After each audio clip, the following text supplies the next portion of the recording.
Hello friends, welcome to our channel. और आज हम बात करने वाले हैं HBL पावर सिस्टम्स के बारे में, जिसकी लेटेस्ट क्लोजिंग हुई है 80.90 पे। चार्ट स्ट्रक्चर ये स्टॉक का बहुत बढ़िया नजर आ रहा है। अगर आपने यहाँ पे इन्वेस्ट किया है तो कौन से ऐसे लेवल है जहाँ पे आपने ध्यान देना चाहिए, और अगर आपको फ्रेश एंट्री करनी है तो कौन से वो सपोर्ट लेवल है जहाँ पे आप बाय ऑन डिप कर सकते हैं, इसके बारे में भी हम डिस्कस करेंगे। टारगेट क्या आने वाले हैं उसके बारे में भी हम बात करने वाले हैं टेक्निकल चार्ट एनालिसिस पे। तो शुरू करते हैं वीडियो। कंपनी जो है बैटरी सेक्टर से बिलोंग करती है। यहाँ पे कंपनी का बिजनेस है कि वो डिफरेंट निकेल एल्यूमिनियम बैटरीज यहाँ पे प्रिपेयर करती है। स्मॉल कैप कंपनी है, मार्केट कैपिटल है यहाँ पे 2199 करोड़ का। 160.32 का इसका पी रेशियो है, जो कि बहुत ज्यादा है। सेक्टर पी जबकि यहाँ पे 65.49 पे ही है। कंपनी के फाइनेंशियल्स देखते हैं तो देखिए यहाँ पे कंपनी के फाइनेंशियल्स अगर हम चेक करते हैं तो टोटल रेवेन्यू यहाँ पे घटकर हो गए हैं 924.35 के। इबिटा अगर हम देखते हैं तो वो भी घटकर हो गया है 72.94। नेट इनकम यहाँ पे घटकर हो गया है 13.72 और ईपीएस भी यहाँ पे 0.49 से घटते हुए नजर आ रहा है। ये तो हो गया है एनुअल का। अगर हम यहाँ पे क्वार्टरली रिजल्ट्स की बात करें तो देखिए क्वार्टरली में यहाँ पे थोड़ा इंप्रूवमेंट नजर आ रहा है। अगर हम बात करते हैं पिछले क्वार्टर से 286 का इनका जो टोटल रेवेन्यू था वो बढ़कर हो गया अभी 351 करोड़। इबिटा यहाँ पे इंप्रूव हुआ है 47.53 से। नेट इनकम भी इनका 14.92 से बढ़कर हो गया है 24.94 करोड़ का। और ईपीएस 0.53 से बढ़कर हो गया है 0.89। मतलब ईयर ऑन ईयर बेसिस पे नहीं, लेकिन क्वार्टर ऑन क्वार्टर बेसिस पे यहाँ पे परफॉर्मेंस अच्छा दिखाई दे रहा है। शेयर होल्डिंग पैटर्न की बात कर लेते हैं। 58.97% प्रमोटर की हिस्सेदारी है। प्रमोटर का कोई प्लेज नहीं है।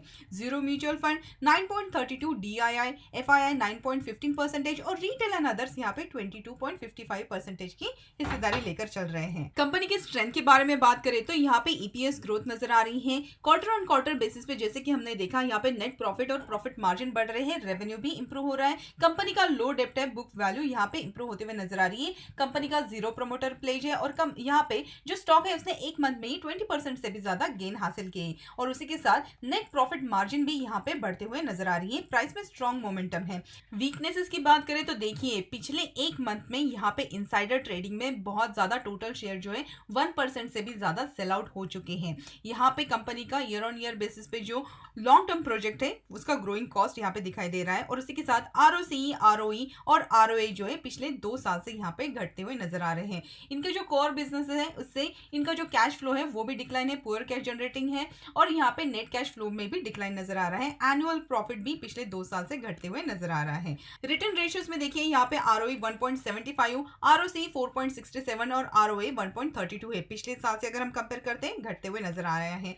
ग्रोथ रेशियोज में यहाँ पे 3 साल का सीईजीआर अगर हम देखें तो वो भी निगेटिव में चला गया है -35.32, जबकि यहाँ पे पिछले साल में -18.60 था। अब हम यहाँ पे बात करते हैं न्यूज के बारे में। तो देखिए यहाँ पे न्यूज की अगर हम बात करें तो यहाँ पे जो न्यूज आई है वो है 25 अप्रैल की, जहाँ पे वेंचुरा सिक्योरिटीज इन्होंने यहाँ पे टेक्निकल पिक पे ये जो 2 स्टॉक है एक पिक किए हैं, उसमें से एक आता है HBL पावर और उन्होंने यहाँ पे बाय ऑन डिप की सलाह दी है। अब अगर हम HBL पावर के बारे में डिटेल में जाने तो उन्होंने यहाँ पे कहा है कि ये जो स्टॉक है अप ट्रेंड में है और यहाँ पे बहुत ही अच्छा एवरेज वॉल्यूम यहाँ पे दिखाई दे रहा है। अगर किसी को बाय करना है तो वह यहाँ पे बाय ऑन डिप यानी कि 71 से लेके 68 के लेवल और 66 से लेके 64 62 के लेवल पे यहाँ पे आप बाय करके चल सकते हैं। मतलब 62 से लेके 70 के रेंज में अगर ये स्टॉक मिलता है तो वो बहुत अच्छी बाइंग अपॉर्चुनिटी रहेगी। और अगर इनके टारगेट्स की बात करें तो इन्होंने 100 से लेके 135 के यहाँ पे टारगेट दिए हुए हैं।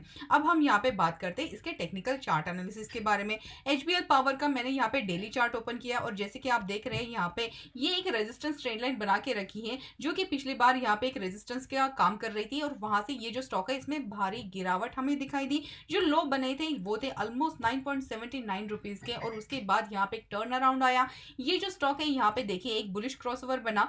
20 मूविंग एवरेज ने ये जो 200 मूविंग एवरेज है इसको क्रॉस कर दिया, जो कि एक गोल्डन क्रॉसओवर माना जाता है। ऐसे अगर आपको कहीं पे भी दिखता है तो आप उसमें लॉन्ग टर्म के हिसाब से इन्वेस्ट कर सकते हैं बाय ऑन डिप की स्ट्रेटेजी के लिए। तो देखिए यहाँ से एक बहुत अच्छा इसने एक राउंडिंग बॉटम फॉर्मेशन किया। राउंडिंग बॉटम फॉर्मेशन करने के बाद यहाँ पे एक ब्रेकआउट की उसने कोशिश की, लेकिन फिर से यहाँ पे भारी गिरावट दिखाई दी। लेकिन जैसे कि आप देख रहे हैं स्टॉक जो है यहाँ पे 20 मूविंग एवरेज को तो यहाँ पे सपोर्ट लेते हुए चल ही रहा है, लेकिन अगर इनकेस ये 20 मूविंग एवरेज तोड़ देता है तो यहाँ पे हमारे लिए बहुत ही अच्छा 200 मूविंग एवरेज भी है जिसके ऊपर ही ये ट्रेड करते हुए नजर आ रहा है। अब देखिए यहाँ पे जैसे कि ये जो सपोर्ट जोन है, मतलब यहाँ पे 60 से लेके यहाँ पे 67 के आसपास बहुत ही अच्छा इसने एक सपोर्ट जोन बना के रखा है। तो अगर यहाँ पे किसी को यहाँ पे डिप में मिलता है तो यहाँ पे बाय ऑन डिप की स्ट्रेटेजी अपना सकते हैं।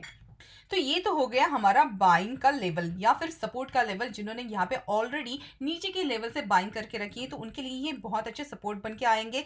यहाँ पे 67 से लेके 60 का जो रेंज है एक बहुत अच्छा सपोर्ट जोन है। अब अगर हम यहाँ पे टारगेट की बात करें तो देखिए स्टॉक जो है बहुत ही ज्यादा वोलाटाइल है। जैसे कि आप देख रहे हैं इसने रिसेंटली 60 से लेके यहाँ पे 85 के भी टारगेट अचीव किए हैं। तो वोलाटिलिटी ज्यादा है। तो अगर आपको यहाँ पे डिप पे मिले तो ही बाय की यहाँ पे राय रहेगी। और जिन लोगों का यहाँ पे लॉन्ग टर्म का नजरिया है तो जब तक ये स्टॉक ये जो हमारे सपोर्ट लेवल है ये इंटैक्ट है तब तक यहाँ पे शॉर्ट टर्म के ड्यूरेशन में जैसे कि आप देख रहे हैं ये जो स्टॉक है जब तक यहाँ पे 75 के ऊपर यहाँ पे ट्रेड करता है तो यहाँ पे 90 के लेवल भी अचीव होते हुए नजर आ सकते हैं। और लॉन्ग टर्म के हिसाब से यहाँ पे 100 से लेके 120 के भी टारगेट अचीव होते हुए नजर आ सकते हैं। तो ये तो हो गया हमारा टेक्निकल चार्ट एनालिसिस। अगर आपको इसमें इन्वेस्ट करना है तो आप अपनी तरफ से भी इसका स्टडी करके उसके बाद ही इसमें इन्वेस्ट करने की राय रहेगी। और अगर आपको ये वीडियो पसंद आया हमें कमेंट सेक्शन में जरूर बताइएगा और मिलते हैं हमारे अगले वीडियो में। Thank you so much.